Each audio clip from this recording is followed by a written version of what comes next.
The gas bubble from N explosion under the water oxalate. किसी water के अंदर कोई गैस है रिलीज हो रही है जिसमें एक बबल है और गैस का बबल है वो ऑक्सीलेट कर रहा है जिसका टाइम पीरियड टी है। और वो टाइम पीरियड डिपेंड कर रहा है किसके ऊपर डिपेंड कर रहा है, ये बात आगे पता चल रही है। किसके ऊपर डिपेंड कर रहा है वो टाइम पीरियड टी जो है वो डिपेंड कर रहा है किसके ऊपर, प्रेशर के ऊपर, डेंसिटी रो के ऊपर और डेंसिटी ऑफ वाटर, ठीक है। और फिर कह रहा है टोटल एनर्जी ई के ऊपर डिपेंड कर रहा है। और मैं ऐसा मानकर चल रहा हूँ कि इसकी डिग्री ए बी और सी है, ठीक है। तो कुल मिला के ये रिलेशन पता चल गया टाइम पीरियड का कि प्रेशर, डेंसिटी और एनर्जी के ऊपर डिपेंड कर रहा है। और कह रहा है कि फाइनली जो एक्सप्रेशन वहाँ पर कैलकुलेट किया गया वो एक्सप्रेशन टी के और P to the power -5/6 rho to the power 1/2 E to the power 1/n। तो कह रहा है कि n की ये वैल्यू आपको पता करनी है। ये जो n की वैल्यू है ये आपको कैलकुलेट करना है। और k डायमेंशन लेस कांस्टेंट है यानी प्रोपोर्शनल का कांस्टेंट है। अब आपको सॉल्व करना है। देखो अगर मैं यहाँ लिखूँ t is equal to k तो p की पावर a, रो की पावर b और e to the power c। दोनों साइड में हम डायमेंशनल फार्मूला लिखेंगे। टाइम पीरियड का लिखेंगे तो टाइम पीरियड का m 0 होगा, l 0 होगा और t हो जाएगा।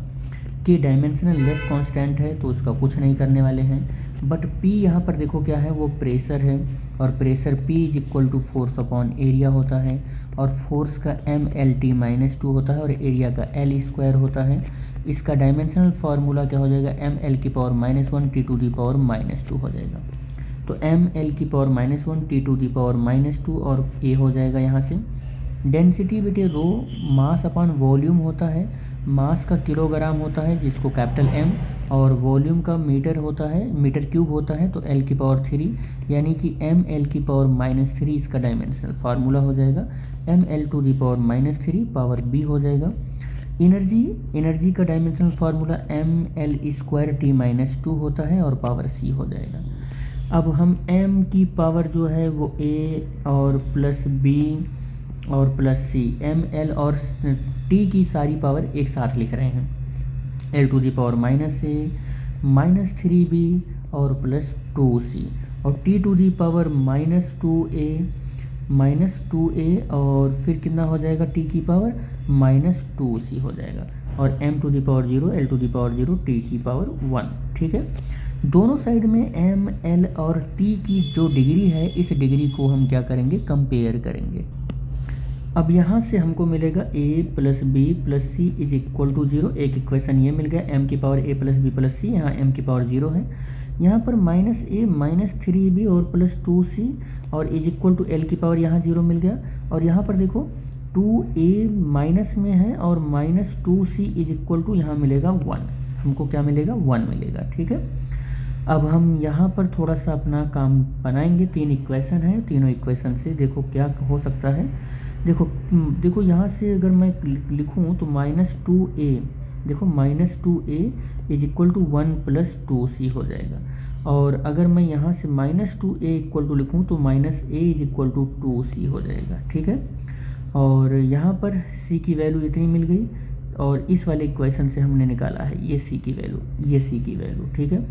ये वैल्यू यहाँ पर पुट करो तो -a प्लस देखो यहाँ पर कितना हो जाएगा 3b -3b और प्लस देखो 2c की जगह पर क्या रखना है हमको, देखो 2c की जगह पर ये वैल्यू रखनी है -2a -1 इज इक्वल टू 0।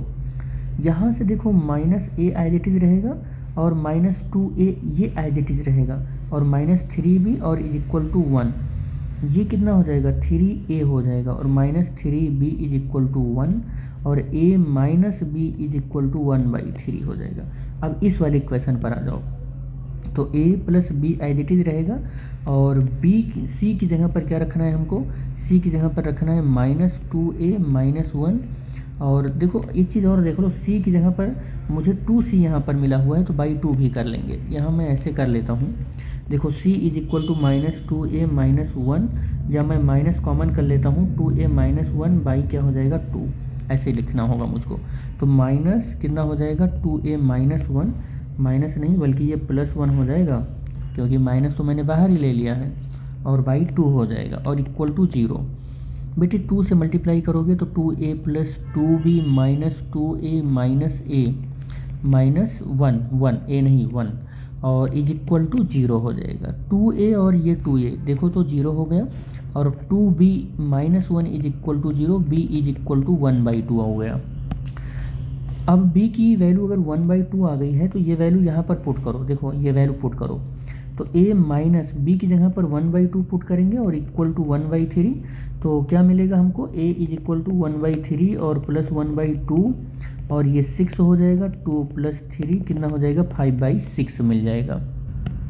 और एक चीज़ और देखना होगा, ये -3a है बेटा, ये -3a है तो यहाँ पर भी माइनस ही लगा होगा, यहाँ पर माइनस, यहाँ पर माइनस, तो यहाँ पर अब ये फाइनली हम देखेंगे कि a इज इक्वल टू क्या आया तो -5/6 आ गया। माइनस कितना आया -5/6 आ गया ये वैल्यू, ठीक है। तो a की वैल्यू मिल गई, b की वैल्यू, अच्छा c की वैल्यू भी रह गई है तो c की वैल्यू देखते हैं। माइनस देखो यहाँ पर 1/2 एज इट इज लिख लेते हैं, तो a की वैल्यू -5/6 और प्लस 1, ठीक है, ये है आपका। तो यहाँ पर ये हो जाएगा और c इज इक्वल टू देखो -5/3 और यहाँ 3 हो जाएगा तो -2/3 और -2/3 -1/3 हो जाएगा ये। और यहाँ पर पहले से ही एक माइनस लगा हुआ है तो ये प्लस हो जाएगा। तो a की वैल्यू आ गई है आपके पास -5/6, b की वैल्यू आ गई आपके पास 1/2, c की वैल्यू आ गई 1/3, c की वैल्यू 1/3। तो a, b और c की सारी वैल्यू आपको मिल गई है। अब आप इस फॉर्मूले को, ये जो यहाँ पर ये मिल गया आपको रिलेशन है, इस रिलेशन को थोड़ा सा सही से लिखते हैं कि k और p की पावर a है और a की पावर 5/6 और फिर क्या है रो है और रो की पावर कितनी है, रो की पावर है b और b की पावर 1/2 है और फिर e है और e की पावर c है, c की पावर 1/3। अब आप ध्यान से देखो, ये पूछ रहा है 1/n में n की वैल्यू पूछ रहा है और n की जगह पर कितना आ गया है, n की जगह पर 3 आ गया है। तो n की जो वैल्यू है वो 3 आई है बेटे, n की वैल्यू कितनी आ गई है 3। देखो और भाई अगर मैं t is equal to k p की पावर -5/6 और रो इज इक्वल टू 1/2 और e to the power 1/n लिखूँ तो n की जगह पर ये 3 ही तो आया है, तो हमारा आंसर ये कितना आ जाएगा 3 आ जाएगा।